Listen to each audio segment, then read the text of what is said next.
Bonsoir. Ce soir, c'est Mamie qui raconte. L'histoire du réveillon d'été. Chaque année, en plein mois de juin, le soir du 21, une étrange réunion se déroule dans les fermes, les basses-cours, les forêts, les étables du monde entier.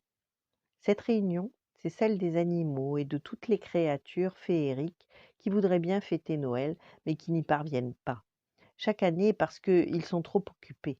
Pour nous, le réveillon est une vraie fête, mais pour tous ceux qui doivent participer au repas, au transport, aux cadeaux, c'est la nuit la plus fatigante de l'année.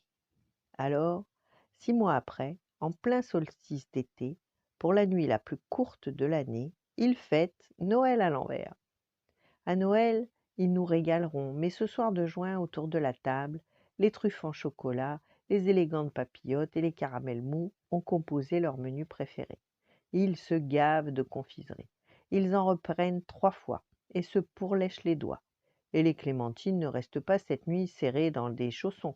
Elles dansent le French cancan avec les marrons. Derrière la table, l'âne et le bœuf de la crèche, assis l'un à côté de l'autre, discutent et se racontent des blagues. Dans la crèche cet hiver, ils devront seulement se taire et souffler sur le nouveau-né. Ils profitent du faux Noël pour se donner des nouvelles. Les lutins, les elfes et les korrigans, allongés sur la mousse, goûtent la douceur de l'air, les pieds en éventail. Cette nuit, pas de travail, pas de jouets à clouer, à visser, à tailler, à sculpter. De temps en temps, un ange passe au-dessus d'eux, un autre le croise et volette dans l'autre sens, et un troisième fait des piquets et des loopings. Ils braillent ensemble en chantant faux, du jazz, du tango ou des refrains rigolos. Enfin, autre chose que les cantiques qu'ils entonnent pendant le réveillon, rangés en randonnions. Souvent, au cœur de la nuit, les uns et les autres, reines de Noël, viennent rejoindre la joyeuse assemblée. Ils arrivent du pôle Nord, ils sont un peu fatigués. Mais quand ils atterrissent, ils lancent un grand cri: «Salut la compagnie!» Et ils actionnent des énormes klaxons.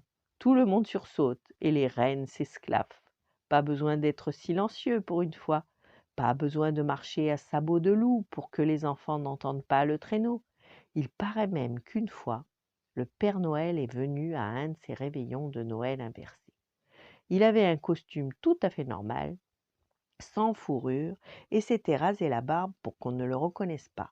Et à minuit, il a escaladé le toit et s'est mis à danser à cloche-pied sur la cheminée en jonglant avec 2 ou 3 paquets sans les faire tomber.